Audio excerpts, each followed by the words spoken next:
Okay? So, magandang umaga sa inyong lahat. So, ngayon, tatalakayin natin ang tula na pinabanggatang pag-ibig ni Jose Corazon de Jesus. So, at bago dyan, mayroon akong hinihanda na video clip sa YouTube na isang spoken poetry tungkol sa pag-ibig. So, ating papanoorin ang video clip.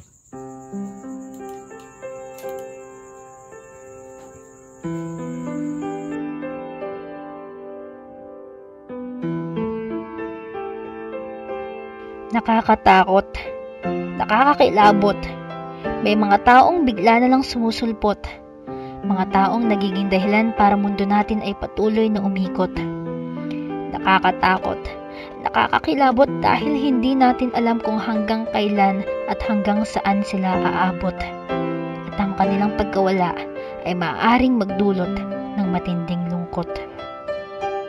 Walang permanente sa mundo, lahat nagbabago, lahat naglalaho dahil ang oras natin sa mundo ay limitado. Kaya't habang may oras pa, ito ay sulitin na.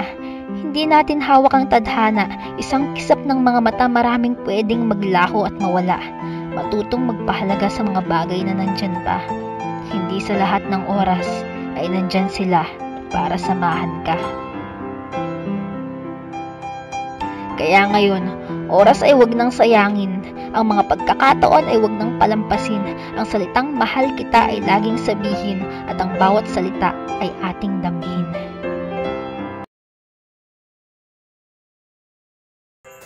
Okay, so yun ang isang maikling tula na isang maikling spoken poetry na tungkol sa pag-ibig. So ngayon mayroon akong anihandang katanungan dito ukol sa ating napanood na spoken poetry. So ano ang damdamin, ang iyong nararamdaman habang pinapanood ang tula? So paki-comment sa ating Padlet na inyong mga naramdaman nung pinapanood ninyo ang isang tula. So sabi dito ni Ivan, so kalungkutan po sir. At sabi naman ni Rachel, pighati, kay Paul, pagninilay sir. At kay George is pagkamulat sa realidad sir. Okay. So magaling, tama ang inyong nadarama. So sa tula, sa spoken poetry, na tula na yon is nararamdaman. So iba't ibang mga damdamin ang ating nararamdaman sa tula na yon. May mga kalungkutan, bighati, pagninilay, at pagkamulat sa realidad. So ngayon, babasahin natin ang tula ng pag-ibig ni Jose Corazon de Jesus. So, sinong gustong bumasa? Okay, George, basahin mo ang tula ng pag-ibig ni Jose Corazon de Jesus. Pag-ibig ni Jose Corazon de Jesus. Isang aklat na maputi ang isinusulat, luha, kaya't wala kang mabasa kahit isamang talata. Kinabisa at inisip mo lang ating pagkabata. Tumandak at nagkauban, hindi mo pa maunawa. Ang pag-ibig, isipin mo. Pag inisip, nasa puso. Pag pinuso, nasa isip, kaya't hindi mo makuro. Lapitan mo ng matagal ang pasuyo. Naglalaho. Layuan mo at kay lungkot, nananaghoy ang pagsuyo. Ang pag-ibig na dakilay, aayaw ng matagalan. Parang lintik kung gumuhit sa pisngi ng kadiliman. Ang halik na ubos tindi, minsan lamang sa halikan. At ang ilog kung bumaha, tandaan mo't minsan lamang. Ang pag-ibig kapag duwag ay payapat, walang agos, walang talon, walang baha, walang luha, walang lunos.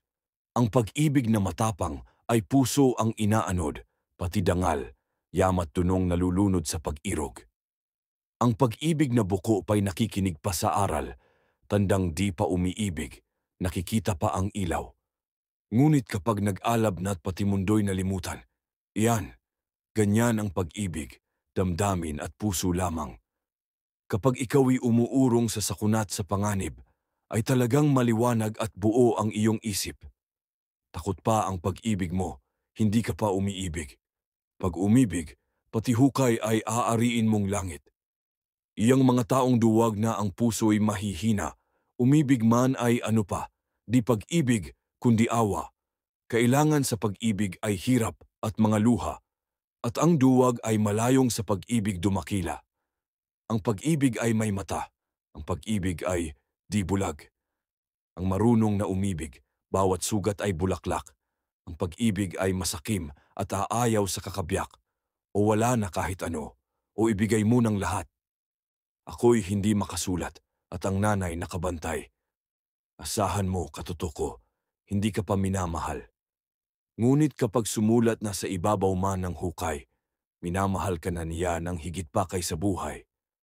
Kayo mga kabataang pag-ibig ang ninanais, kayo'y mga paru-parong sa ilawan lumiligid. Kapag kayo'y umibig na, hahamakin ang panganib at ang mga pakpak ninyo'y masusunog sa pag-ibig. Okay, George, napakagaling. So, maraming salamat, George, sa iyong pagbasa. So, ngayon, mayroon akong hinihandang katanungan tungkol sa binasa ng pag-ibig ni Jose Corazon de Jesus. Okay, so una katanungan. So ano ang tema ng tula? Okay, sino gustong sumagot? Okay, Rachel, para sa iyo, ano ang tema ng tula? So tama, maraming salamat Rachel. So ang tema ng tula ni Corazon de Jesus ay tungkol sa dakilang pag-ibig na handang magsakripisyo at magtiis para sa minamahal at sa bayan. Ipinapakita sa tula na ang tunay na pag-ibig ay hindi makasarili, kundi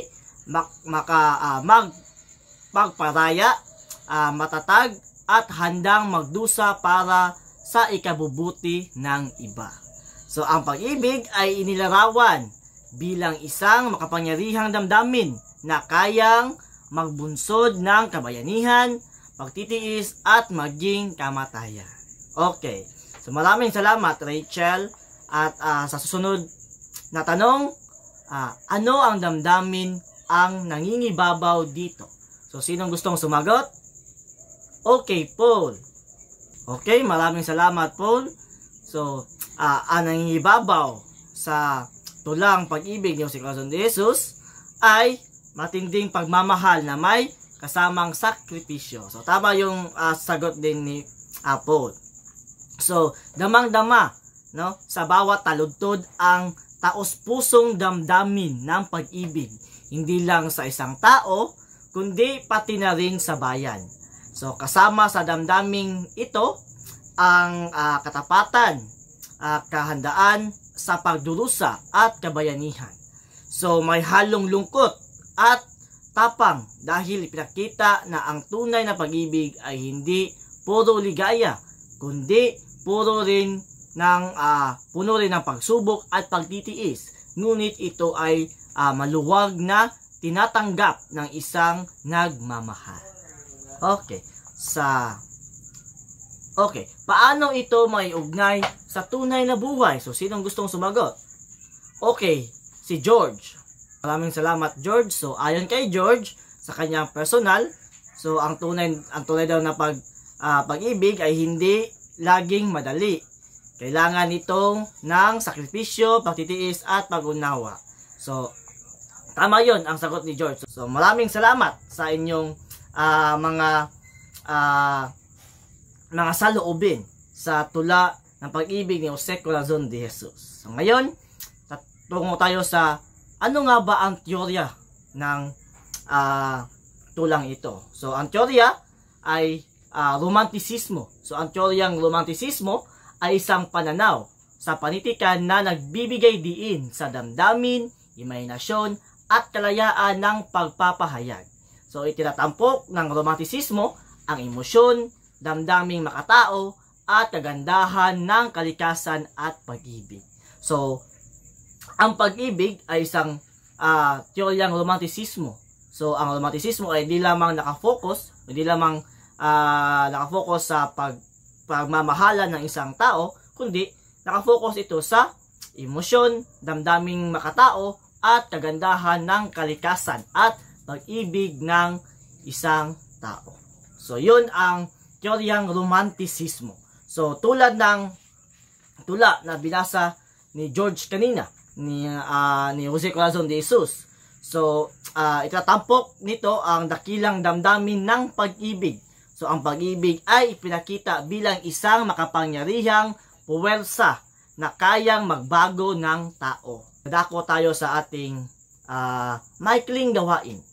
So, gamit ang Canva, gumawa ng isang digital visual interpretasyon ng tula na pag-ibig ni Jose Corazon de Jesus. So, halimbawa dito, white poster, mood board, o digital collage. Pagkatapos, i-post ito sa Google Classroom natin. Naintindihan ba, class? Okay, maraming salamat. Okay, so nakita ko na ang inyong mga output sa ating Google Classroom. So, napakagaling, napakaganda. So, ngayon, dadako tayo sa ating takdang aralin. So, maghanap ng isang pang tulang pag-ibig mula sa panitikan ng Pilipinas at gumawa ng sariling interpretasyon gamit ang digital art platform na gusto mo. Halimbawa, Canva, PixArt, ano pang mga website o mga app na yung gustong gamitin at i-post ito sa ating Google Classroom. Okay ba, class?